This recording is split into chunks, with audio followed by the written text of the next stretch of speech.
Halo semuanya, terima kasih sudah mampir di channel Hendrik Sungkung.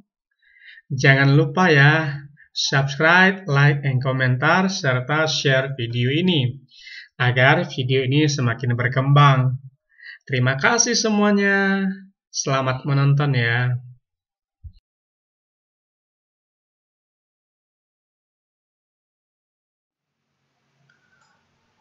Halo semuanya, selamat pagi anak-anak. Bagaimana kabarnya hari ini? Bapak percaya kita semua dalam keadaan yang sehat, diberkati oleh Tuhan. Amin. Siap untuk kita mulai pendidikan agama Kristen pada pagi hari ini. Sebelumnya mari kita berdoa. Bapak akan memimpin kita di dalam doa. Doa dimulai. Segala puji dan syukur kami naikkan kepadamu ya Tuhan, Allah yang kami sembah, di dalam nama Tuhan kami Yesus Kristus. Pada pagi hari Tuhan kami datang kepadamu untuk menyerahkan proses belajar mengajar kami dari awal, pertengahan, bahkan hingga akhirnya ke dalam tangan-Mu Tuhan. Kami percaya Engkau Allah pasti menolong kehidupan kami. Di dalam nama Tuhan kami Yesus Kristus kami sudah berdoa. Yang percaya katakan amin. Nah, untuk kita belajar pendidikan agama Kristen pada pagi hari ini, hal-hal yang perlu kalian perhatikan. Yang pertama, Alkitabnya, karena kita belajar firman Tuhan juga pada pagi hari ini. Terus ada buku paket pendidikan agama Kristen, biar kalian juga lancar dalam proses belajarnya. Yang ketiga, alat tulis, supaya hal-hal yang penting bisa kalian tulis, karena otak manusia terbatas, kadang-kadang suka lupa. Oleh karena itu, alat tulis tolong disiapkan. Tetap semangat ya. Tuhan Yesus memberkati kalian.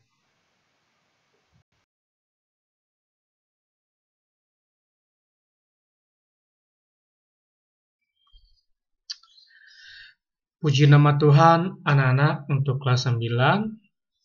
Kita akan masuk ke tujuan pembelajaran kita pada pagi hari ini, dan kita sudah masuk di bab yang ke-9.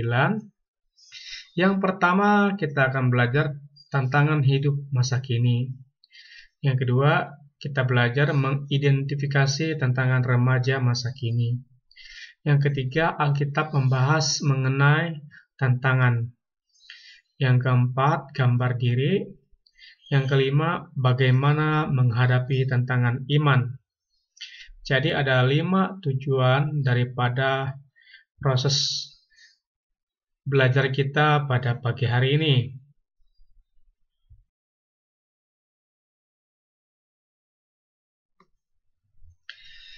Puji nama Tuhan, untuk kelas 8 kita telah masuk di bab yang ke-9.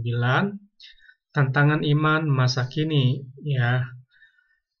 Kalau di buku paket, di situ dalam kitab Mazmur pasal 4 ayat 1 sampai 11. Nah, setelah Bapak baca tidak sesuai dengan pembahasan kita.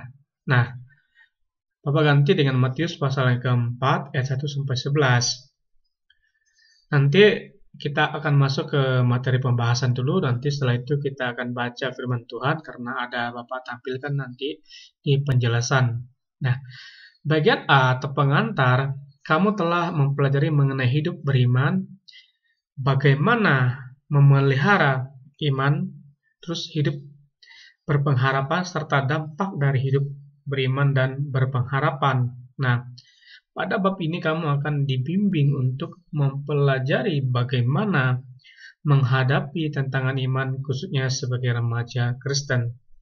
Jadi di bab-bab yang pertama, kedua, 3, dan 4 kita telah belajar hidup beriman, hidup berpengharapan, terus bagaimana kita memelihara atau menjaga iman tersebut, terus dampak-dampak daripada hidup beriman dan berpengharapan. Nah, pada bab ini kita akan belajar tentang bagaimana sebagai remaja Kristen siap menghadapi tantangan, ya. Nah, pembahasan ini bertujuan untuk melengkapi kamu mengenal serta mengkritisi berbagai bentuk tantangan iman. Selain itu, pembahasan ini bertujuan untuk mencerahkan pemikiran mengenai memelihara iman supaya dapat menghadapi tantangan. Dunia masa kini menyuguhkan berbagai tantangan yang dapat meruntuhkan iman kamu sebagai remaja. Oleh karena itu, pembelajaran ini ingin menyadarkan kamu mengenai tantangan yang kamu hadapi dalam kehidupan sehari-hari.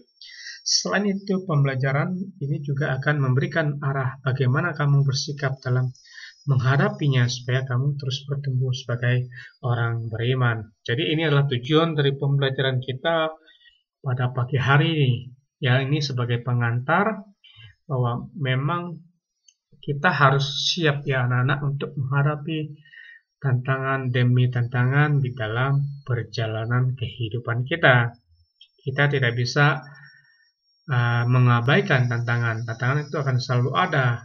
Oleh karena itu, kita belajar untuk siap menghadapinya dan bagaimana strategi dalam menyikapi masalah atau tantangan tersebut. Khususnya sebagai remaja Kristen agar kalian boleh bertumbuh dalam iman kalian bertumbuh dalam pengenalan kalian akan Tuhan Yesus.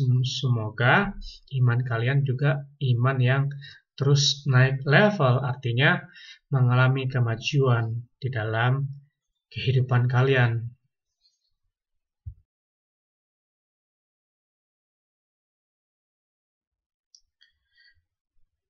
Baiklah anak-anak, kita akan masuk di bagian B, tantangan hidup masa kini. Nah, ada sebuah blog yang ditulis oleh orang-orang muda. Mereka menulis hal-hal yang berkaitan dengan remaja. Nah, kita lihat ya, hal ini kalian juga bisa lihat nanti di blog yang dimaksud di sini ya. Kalian bisa searching di Google. Nah, Andi Eka mengelompokkan 4 tantangan yang dihadapi remaja masa kini. Jadi menurut penulis ya, Andi Eka ya, yang diunduh tanggal 10 Februari 2016. Nah, dia mengelompokkan setidaknya ada 4 tantangan yang dihadapi oleh remaja masa kini. Yang pertama itu teknologi. Nah, teknologi khususnya yang berkaitan dengan teknologi komunikasi dan informasi adalah berkat yang diperoleh manusia dalam rangka membantu manusia menjalani hidup lebih efisien. Nah, teknologi juga menolong manusia untuk menyebarkan ilmu pengetahuan, kebaikan, serta berbagai upaya kemanusiaan demi kepentingan umat manusia. Jadi teknologi itu tidak terlepas yang namanya alat untuk kita komunikasi dan mendapatkan informasi. Nah, dalam hal ini sangat menolong manusia ya, khususnya kita yang hidup hari-hari ini sangat membutuhkan nama teknologi. Sebagai contoh, di masa pandemi seperti ini, pembelajaran jarak jauh otomatis menggunakan teknologi. Jadi, teknologi itu sebenarnya sangat-sangat membantu manusia, baik di dalam mencari ilmu, menyebarkan kebaikan, serta berbagi ya dalam upaya demi kepentingan manusia itu sendiri, yaitu kita yang menggunakannya. Nah, coba perhatikan ya hal-hal yang berkaitan dengan teknologi. Seperti pada gambar di bawah ini, coba kalian lihat ya, anak remaja sedang bermain games ya. Jadi kita lihat pada gambar samping, mereka masing-masing fokus pada gamenya masing-masing ya.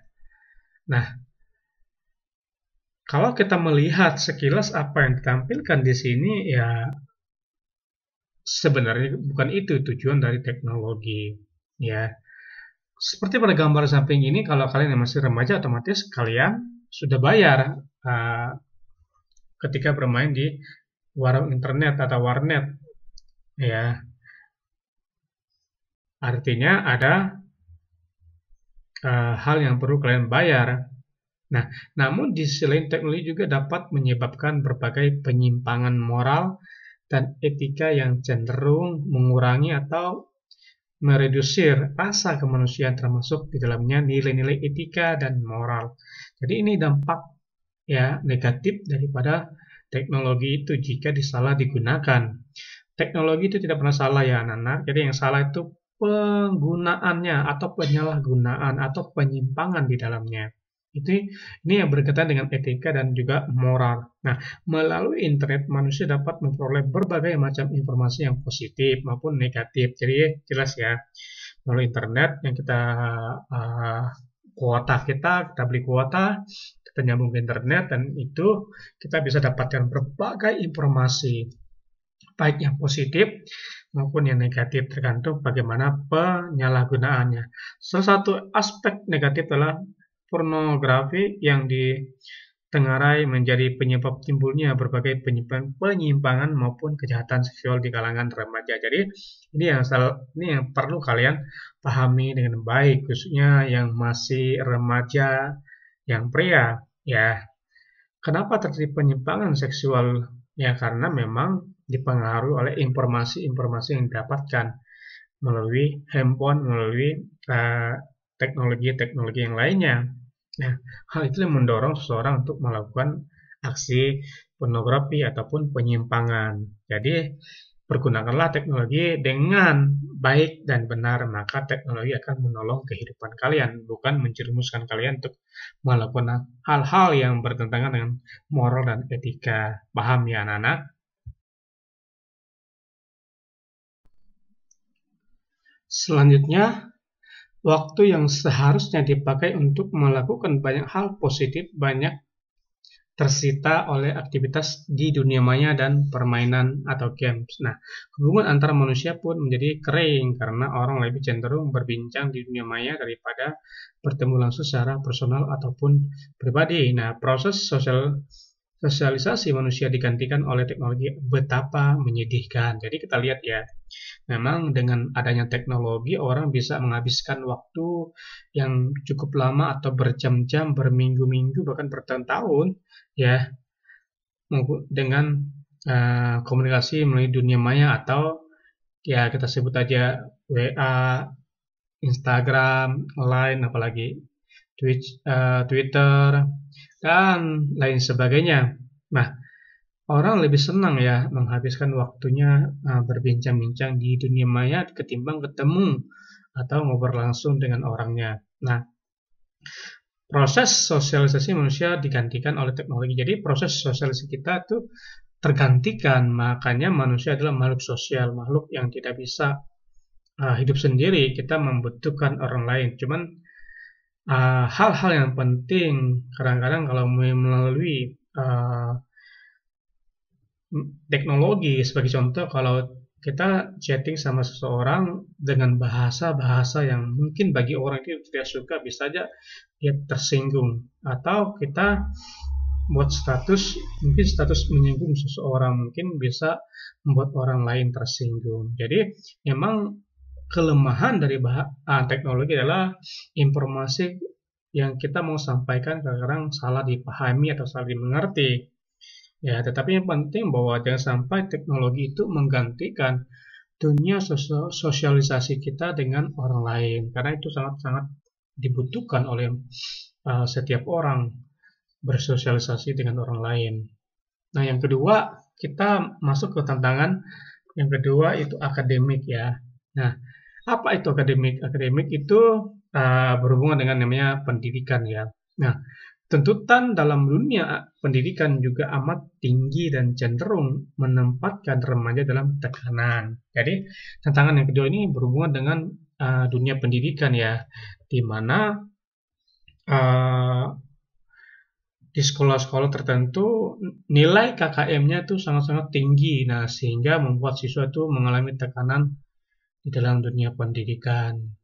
Nah, banyak tuntutan yang dibebankan pada kamu supaya memperoleh nilai tinggi di sekolah. Nah, tuntutan-tuntutan seperti lulus dengan nilai memuaskan, diterima di sekolah bergengsi, favorit, atau kuliah di universitas ternama. Nah, di samping itu, kompetisi di kelas juga amat ketat, terutama bagi kamu yang tinggal di kota-kota besar. Akibatnya kamu harus mengikuti berbagai macam les demi mendongkrak nilai di sekolah.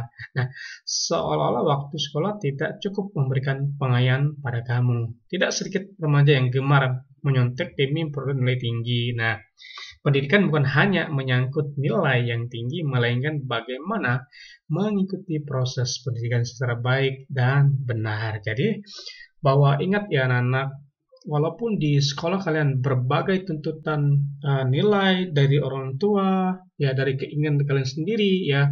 Misal orang tua, nah kamu sekolah yang baik-baik, nah kamu harus nilai jadi yang terbaik di kelas, itu sebenarnya tidak masalah, ya. Terus dorongan orang tua, nanti kalau kamu dapat nilai bagus, kamu akan disekolahkan di sekolah yang favorit sesuai keinginan kamu. Nah, kita mungkin menjadikan itu beban di dalam kehidupan kita. Nah, sebenarnya kalian sebagai remaja jangan jadikan dunia pendidikan itu sebagai beban buat kalian. Nah, yang terpenting kalian mengikuti prosesnya dengan baik dan juga benar. Kalau kalian mengikuti proses dengan baik dan benar, maka kalian tidak hanya mengejar nilai kalian, tetapi kalian juga menjadi orang-orang yang memiliki mentalitas seorang murid, seorang yang siap berjuang demi masa depan kalian. Jadi, tidak heran ya, makanya orang tua kalian kadang-kadang pengen kalian ada les, pengen kalian mendapatkan hasil terbagus lah di sekolah kalian. Nah, terpenting adalah bagi Bapak adalah kalian mengikuti proses semuanya. Artinya, kalau kalian kepepet, tidak mau nyontek. Nah, kalau masalahnya, kalau kepepet, menyontek, itu yang sangat berbahaya untuk kalian. Nah, pada akhirnya dengan proses pendidikan yang baik akan menghasilkan hasil yang belajar ini sesuai dengan proses dan upaya yang telah dia lakukan. Jadi, kalau kalian mengikuti proses dengan baik dan benar, maka hasilnya adalah hasil yang murni. Kalau kalian dapat hasil yang murni, benar-benar jerih payah kalian, bangga atau kebanggaannya itu berbeda, anak-anak. Jadi, kalau orang begini ya, kalau kita jalan, contoh ya, jalan di suatu tempat, tiba-tiba kita menemukan uang ya, dengan jumlah yang cukup besar, anggap aja 500.000 atau 1 juta. Nah, waktu kita ngambil uang tersebut, rasanya tidak enak rasanya, ya.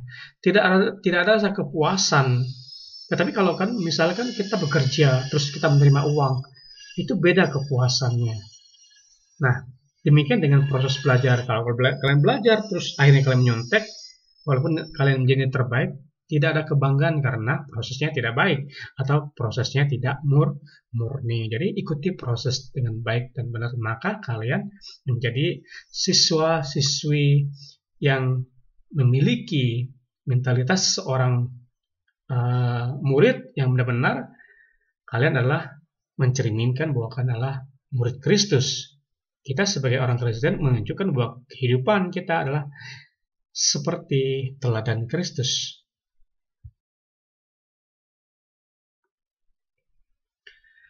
Hanya ada satu kata kunci utama, sukses. Nah, kata sukses menjadi kunci utama, hal itu positif. Namun jika dicapai melalui proses ataupun jalan yang tidak benar, maka nilai sukses itu sendiri tidak ada artinya. Jadi perhatikan ya, hanya ada satu kunci utama di dalam kehidupan manusia, yaitu mencapai kesuksesan. Nah, sebenarnya sukses itu hal yang baik dan hal yang positif.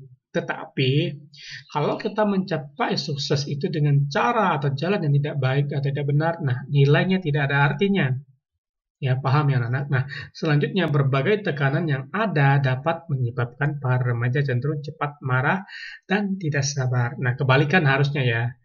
Justru kalian kalau menghadapi tantangan dalam kehidupan kalian, kalian tidak cenderung cepat marah. Ya, bukan cenderung cepat marah, tidak ya.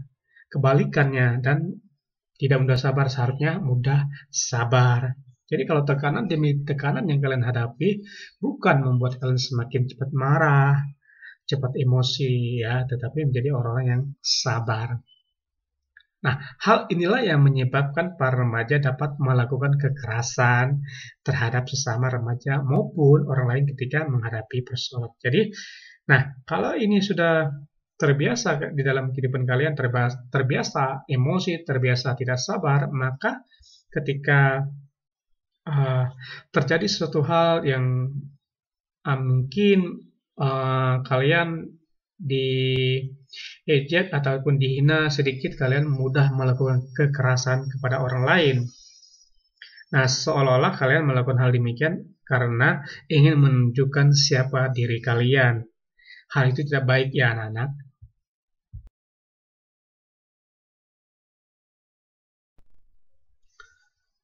Selanjutnya, tantangan yang ketiga itu rokok, narkoba, dan miras. Ini yang bagi remaja pria ya. Tolong kalian perhatikan untuk rokok dan miras. Ya, kalau narkoba mungkin masih jauh dari kalian.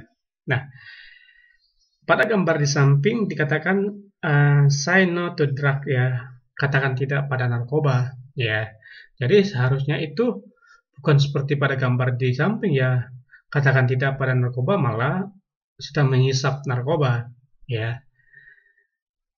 Nah, ada seorang pakar psikologi dan sosial yang mengatakan bahwa Indonesia kini sudah dapat disebut dalam situasi darurat narkoba. Nah, salah satu TV swasta terkenal dalam berita bagi tanggal 24 Februari tahun 2016, jadi udah lewat ya anak-anak, menampilkan bagaimana aparat keamanan menangkap oknum anggota TNI yang mengkonsumsi narkoba.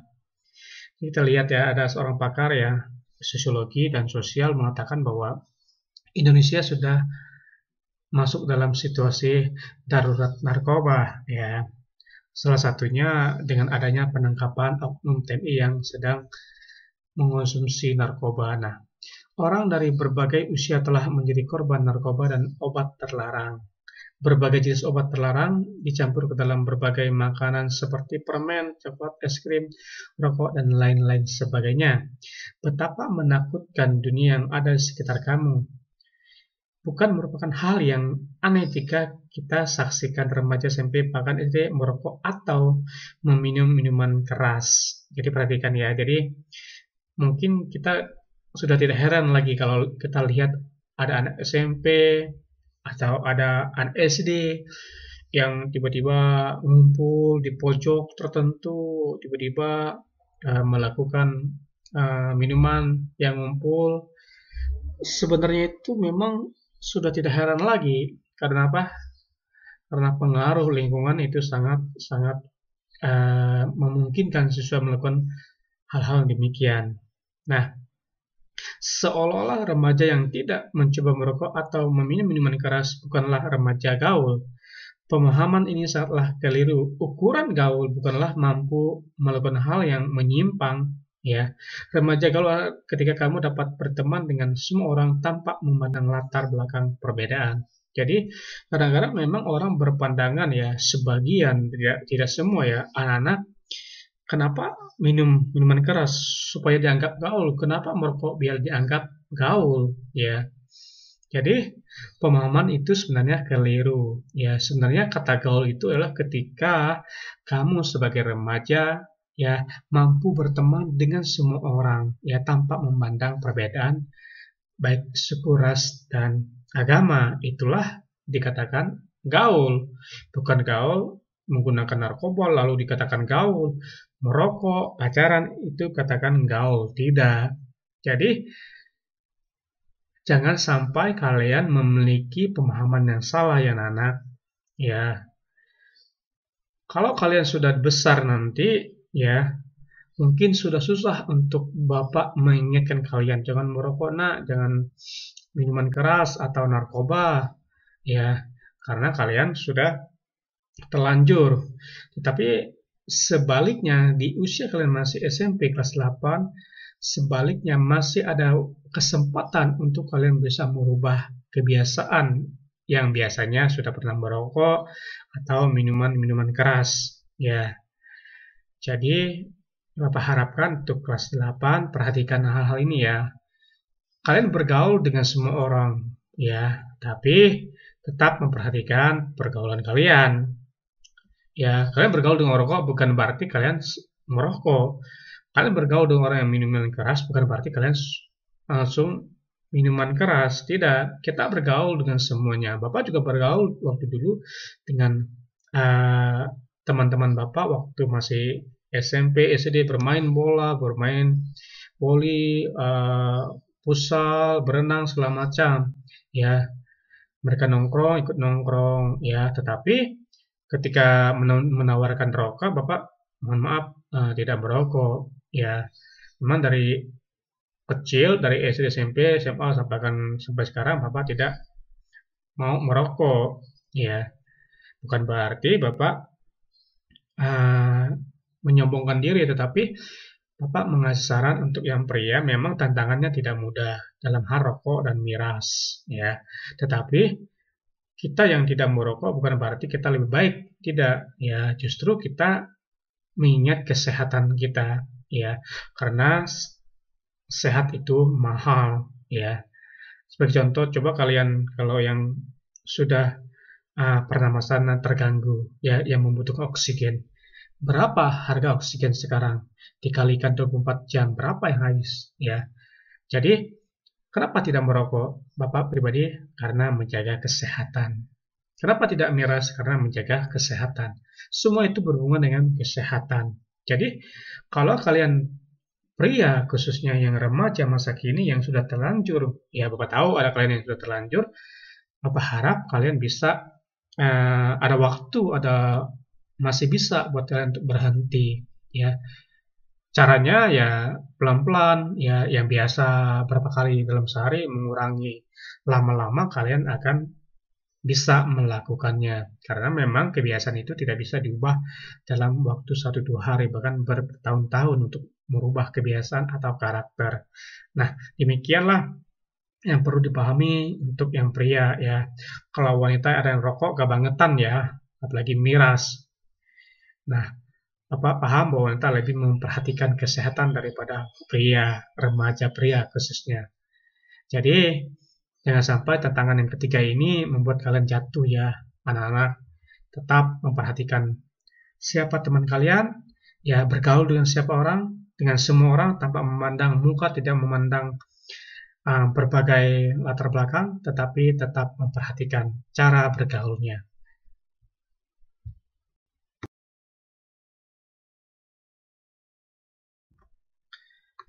Yang keempat, ini tantangan hormon ya.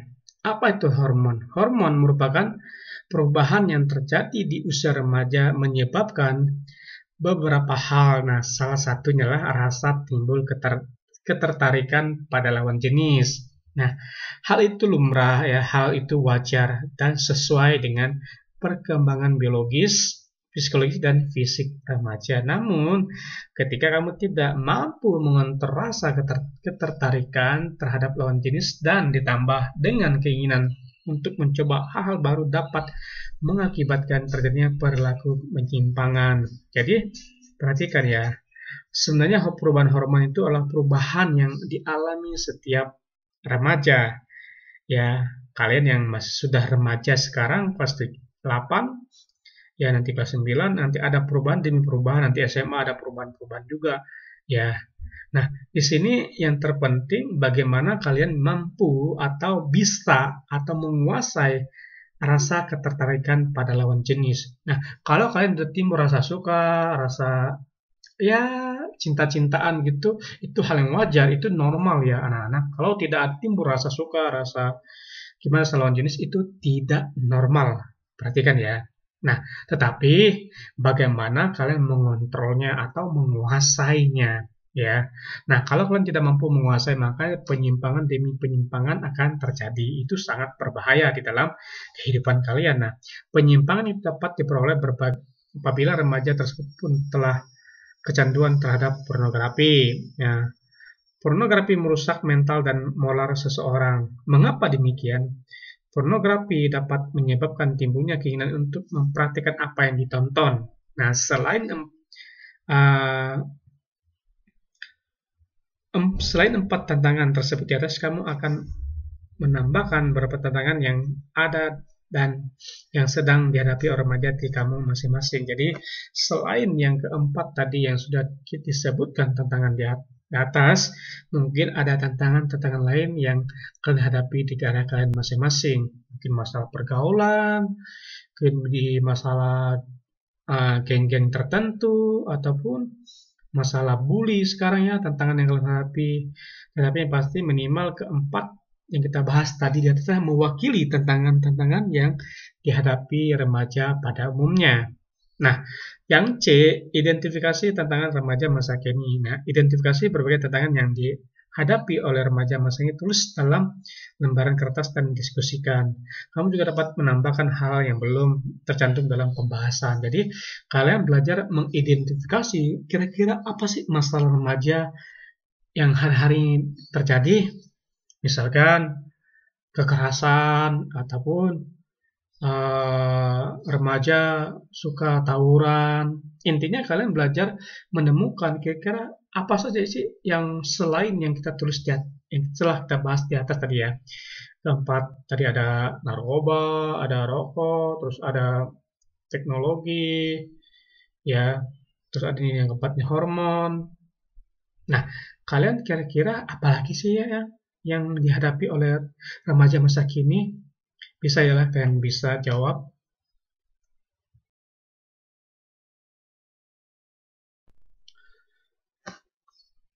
Selanjutnya kita akan masuk ke pembahasan Alkitab ya anak-anak.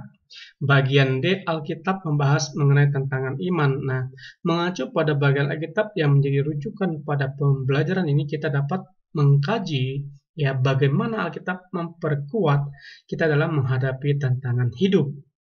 Nah, kita akan lihat dalam Matius pasal yang ke-4 ayat 1 sampai ayat yang ke-11 ya. Nah, di bawah ini sudah ada Bapak tampilkan ayatnya. Nah, judulnya adalah pencobaan di padang gurun. Nah, kita mulai ayat yang ke-1. Maka Yesus dibawa oleh roh ke padang gurun untuk dicobai iblis. Dan setelah berpuasa 40 hari dan 40 malam, akhirnya laparlah Yesus. Lalu datanglah si pencoba itu dan berkata kepadanya, "Jika engkau anak Allah, perintahkanlah supaya batu-batu ini menjadi roti." Tetapi Yesus menjawab, "Ada tertulis, manusia hidup bukan dari roti saja, tetapi dari setiap firman yang keluar dari mulut Allah." Kemudian iblis membawanya ke kota suci dan menempatkan dia di bubung bait Allah, lalu berkata kepadanya, "Jika engkau anak Allah, jatuhkanlah dirimu ke bawah, sebab ada tertulis mengenai engkau, ia akan memerintahkan malaikat-malaikatnya dan mereka akan menatang engkau di atas tangannya, supaya kakimu jangan teraduk kepada batu." Yesus berkata kepadanya, "Ada tertulis, janganlah engkau mencobai Tuhan Allahmu." Dan iblis membawanya pula ke atas gunung yang sangat tinggi dan memperlihatkan kepadanya semua kerajaan dunia dengan kemegahannya dan berkata kepadanya, "Semuanya itu akan kuberikan kepadamu jika engkau sujud menyembah aku." Maka berkatalah Yesus kepadanya, "Enyahlah iblis, sebab ada tertulis, engkau harus menyembah Tuhan Allahmu dan hanya kepada Dia sajalah engkau berbakti." Lalu iblis meninggalkan dia dan lihatlah, malaikat datang melayani Yesus. Seperti pada gambar di samping ya anak-anak, kita lihat bagaimana pencobaan Yesus di padang gurun. Jadi kita akan belajar beberapa hal yang sangat penting mengenai pencobaan Yesus setelah Yesus berpuasa 40 hari 40 malam dan Yesus lapar.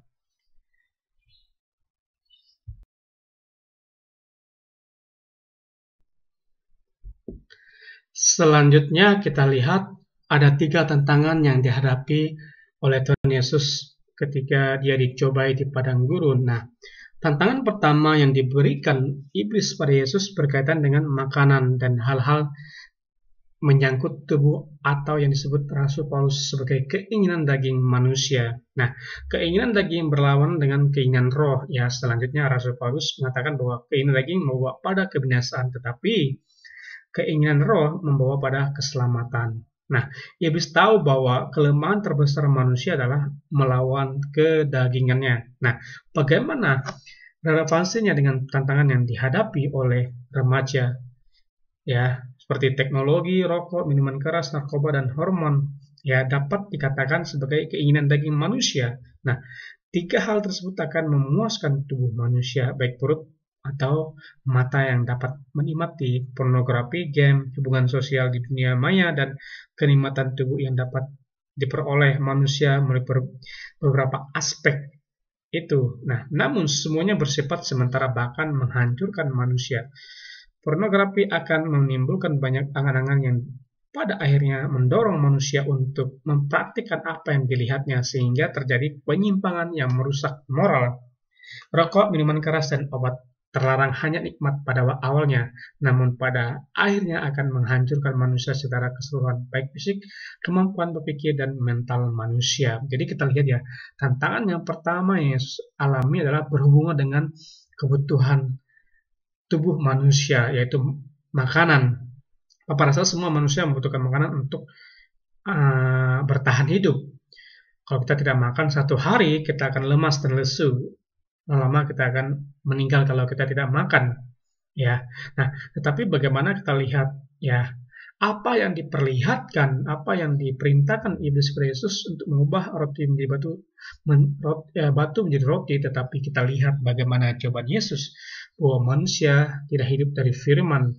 Nah, sebagai remaja, bagaimana kalian mampu menghadapi tantangan seperti yang telah kita bahas? Ya, teknologi, rokok, minuman keras, narkoba, ya, hormon, tertarik terhadap lawan jenis yang tidak bersifatnya mengarah ke hal yang baik. Bagaimana kita sebagai remaja mampu melewatinya? Karena kita tahu yang namanya keinginan daging adalah keinginan yang membawa kepada kebinasaan. Nah, sementara keinginan roh yaitu keinginan yang bisa menguasai diri kita, bisa menguasai aspek-aspek di dalam kehidupan kita sehingga kita mampu mengontrolnya, maka keinginan roh akan membawa kepada kehidupan yang kekal bersama dengan Tuhan, yaitu membawa kita pada keselamatan. Nah, sebagai remaja, tantangan yang pertama, Bapak rasa kalian juga mampu menghadapinya ya anak-anak. Bapak belajar juga menghadapinya, tantangan untuk tidak merokok, minuman keras, ya, demi kesehatan kalian. Karena kita tahu bahwa semuanya itu hanya enak di awalnya saja, tetapi pada akhirnya akan membawa kepada kehancuran manusia secara keseluruhannya, bukan hanya sebagian ya, baik fisik kalian maupun mental kalian.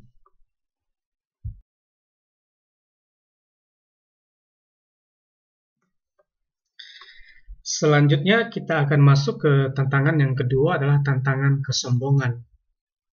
Iblis mengira Yesus akan terprovokasi dan menjatuhkan dirinya dari ketinggian untuk membuktikan bahwa dirinya adalah anak Allah.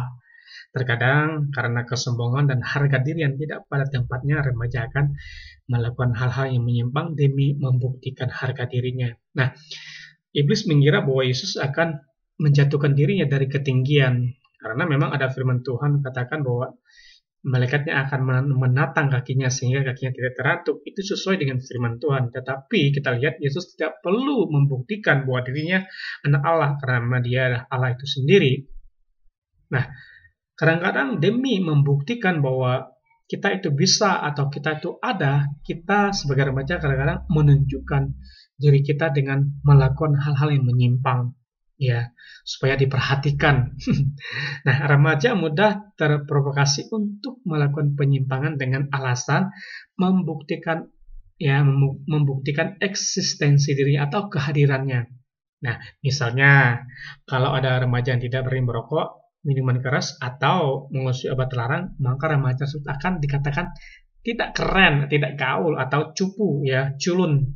Nah, mereka cenderung ditolak dari kelompok pertemanan. Nah, Bapak pernah mengalami hal demikian, sering dibilang nggak gaul, nggak keren, culun lah segala macam. Bahkan ya dia dikatakan seperti itu. Tapi Bapak ya udah nikmati aja karena Bapak lebih memperhatikan kesehatan. Nah, contoh lainnya lah ya, misalnya kamu demi memperoleh nilai ujian yang bagus, maka jalan apapun ditempuh. Antara lain menyontek. Nah, ini siswa yang penting nilai bagus Pak, saya nyontek. Ingat, kata sukses akan menjadi berarti jika jalan yang kalian tempuh adalah jalan yang benar. Nah, kata sukses menjadi sesuatu yang tidak ada artinya kalau kalian tempuh dengan cara yang tidak benar. Nah, yang ketiga, tantangan tentang kekuasaan. Nah, tantangan ketiga adalah kekuasaan. Remaja senang dihargai dan diberi kepercayaan. Nah, remaja biasanya menuntut kebebasan dan kepercayaan yang terlalu berlebihan hingga mereka tidak mampu memanfaatkan kepercayaan dan kemerdekaannya secara bertanggung jawab. Remaja cenderung mendengarkan mendengarkan teman daripada orang tua. Mendengarkan teman penting, namun mendengarkan orang tua jauh penting karena orang tua selalu menginginkan yang terbaik bagi anak-anaknya. Jadi yang ketiga ini tantangan tentang kekuasaan, tentang kepercayaan, tentang kebebasan. Nah, kita lihat ya, sebagai remaja itu memang senang diberi kepercayaan, ya, diberi tanggung jawab. Nah, tanggung jawab yang baik akan menghasilkan tindakan yang baik. Jadi Bapak harap kalian yang kalau diberi tanggung jawab, kerjakan dengan baik dan benar tanggung jawabnya. Ya anak-anak, dengan demikian kalian menang terhadap tantangan-tantangan seperti yang Yesus inginkan di dalam kehidupannya. Yesus telah menunjukkan teladan yang baik ketika dia melalui pencobaan di padang gurun, ketika dia lapar, ya seharusnya Yesus bisa berkata bahwa batu menjadi roti, tetapi Yesus tidak menggunakannya. Tapi kita lihat bagaimana akhir dari pencobaan Yesus di padang gurun, iblis meninggalkannya. Dan lihat malaikat-malaikat melatang melayani Yesus. Ini hal yang sungguh-sungguh luar biasa. Ya, jadi jangan sampai kita menjadi orang yang sombong, jangan sampai kita menjadi orang-orang yang pengen dihargai. Ya, kalau kalian pengen dihargai, lakukan tanggung jawab kalian, maka kalian akan dihargai. Itulah kuncinya. Tidak perlu cari-cari dengan cara apapun. Cukup dengan kalian bertanggung jawab dengan hal yang dipercayakan kalian. Apapun yang guru percaya kalian bertanggung jawab. Maka kalian akan dihargai, diperhitungkan secara otomatis. Itulah hasil daripada orang-orang yang mengerti atau memahami tanggung jawab dengan benar.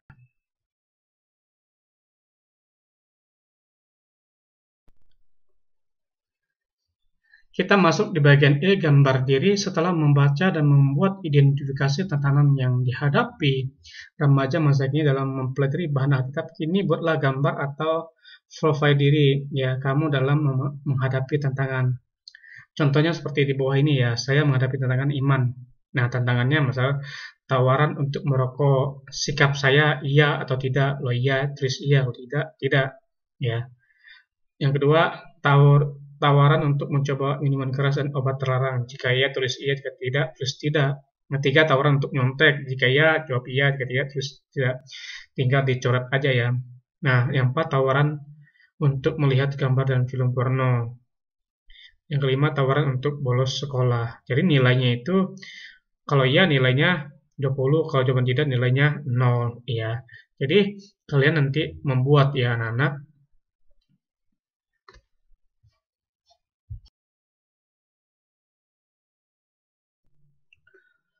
Selanjutnya kita masuk di bagian F, bagaimana menghadapi tantangan iman. Pada pelajaran sebelumnya, peserta didik telah mempelajari mengenai hidup beriman dan berpengharapan. Ada beberapa poin yang diangkat dalam rangka hidup beriman dan berpengharapan. Nah, kita lihat beberapa sikap yang dapat menjadi pendukung bagi remaja dalam menghadapi berbagai tantangan iman adalah: satu, tidak mengandalkan diri sendiri tetapi mengandalkan Tuhan. Terus setia, taat. Yang keempat, memiliki pendirian yang teguh, tidak mudah terpengaruh, memiliki keyakinan yang kokoh, tegar di tengah persoalan, berani menanggung risiko, tidak mengenal putus asa, berpegang teguh pada janji Tuhan, dan sebagainya. Jadi kalian bisa lihat ya, ada ayat-ayat pendukungnya. Sebagai remaja, nah hal-hal seperti di bawah ini perlu kalian perhatikan di dalam kehidupan kalian.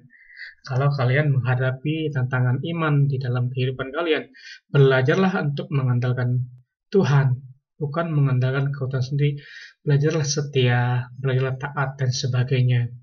Nah, Nabi Yeremia menulis, diberkatilah orang yang mengandalkan Tuhan, yang menaruh harapan pada Tuhan. Ia akan seperti pohon yang ditanam di tepi air, yang merambat kan akar-akarnya ke tepi batang air, dan yang tidak mengalami datangnya panas terik, yang daunnya tetap hijau, yang tidak khawatir dalam tahun kering, dan yang tidak berhenti menghasilkan buahnya.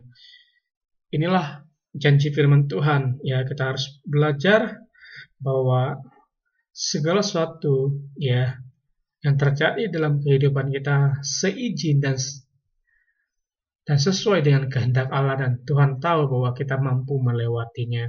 Asal kita tetap berpegang teguh pada janji Tuhan, bahwa Tuhan tetap menolong kita, Tuhan akan memberikan kita kemampuan menghadapi tantangan yang ada. Jadi sebagai remaja, kita sama-sama belajar ya anak-anak, tegar di tengah persoalan, berani menanggung risiko. Kalau kalian melakukan kesalahan, ya berani saja untuk menanggung risikonya.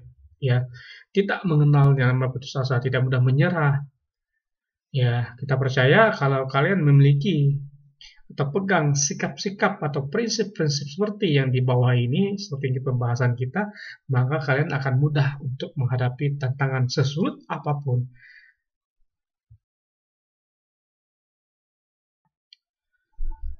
Allah memberikan kekuatan pada tiap orang percaya untuk mampu menghadapi tantangan hidup. Apabila kita benar-benar mengandalkan Allah, memiliki pendirian teguh, serta keyakinan yang kokoh pada janji penyertaannya, maka kita akan terus bertumbuh dalam iman kepadanya. Dengan begitu, tantangan iman adalah ujian bagi kita untuk tetap teguh. Ya, iman kita setia dan taat pada janji Allah, dan tidak mudah terpengaruh oleh berbagai tawaran yang merugikan hidup kita. Nah, kamu akan lebih kuat bertahan jika kamu setia berdoa, beribadah, dan membaca Alkitab. Jadi solusi adalah kita tetap setia berdoa, beribadah, dan membaca Alkitab. Itulah solusi yang kita dapatkan, ya, bahwa kita akan mampu menghadapi tantangan iman pada khususnya kalian sebagai remaja.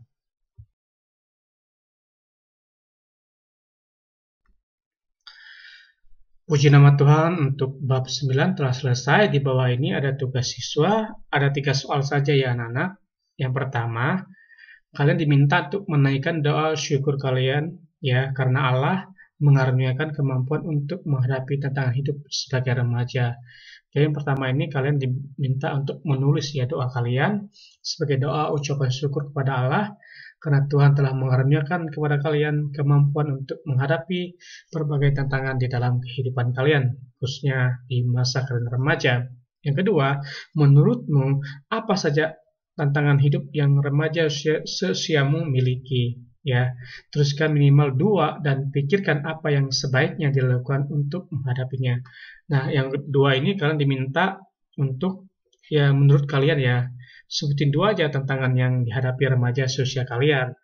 Setelah itu, kalian kira-kira untuk menghadapinya caranya bagaimana? Ya, jadi setelah kalian sebutin misalkan tantangan merokok, nah untuk menghadapi adalah belajar berkata jujur supaya teman-teman tidak mengejek atau tidak mentertawakan kita karena tidak merokok, tidak dianggap tidak gaul, tetapi berkata jujur bahwa tidak merokok. Ya, jadi bukan soalim ya, atau pacaran lah gitu. Nah, kalian berkata tidak untuk pacaran karena belum waktunya. Jadi ada alasan, sebutin 2 aja ya, nanti sebutin juga alasannya. Yang ketiga itu tantangan langsung di sini ya. Nah, misalkan tawaran untuk merokok, jika iya jawab iya, ketiga tidak ya. Jadi ada 5. Tinggal di kalau beli iya ya coret tidak, kalau beli tidak coret iya. Paham ya anak-anak?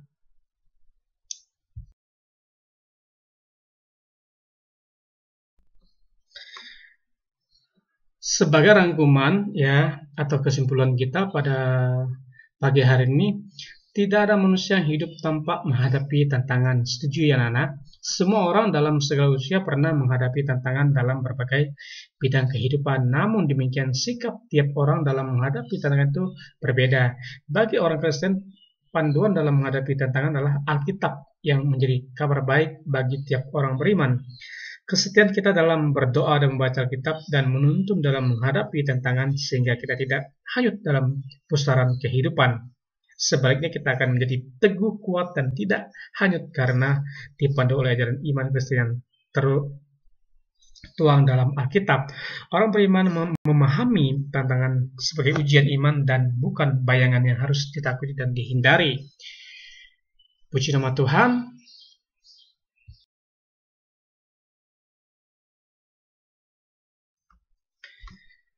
Puji nama Tuhan, untuk kelas 8 kita akan mengakhiri perjumpaan kita pada pagi hari ini. Kita masuk dalam doa penutup. Silakan ambil sikap kalian untuk kita berdoa. Doa dimulai. Tuhan, kami mengucap syukur buat hari yang Engkau berikan dalam hidup kami. Terima kasih untuk pembelajaran tentang tantangan iman masa kini. Mampukan kami sebagai remaja Kristen bisa melewati tantangan tersebut agar jangan kami terseret ke dalam jerat iblis. Dalam nama Tuhan Yesus kami sudah berdoa. Yang percaya katakan amin. Selamat pagi, shalom. Sampai jumpa di minggu yang akan datang.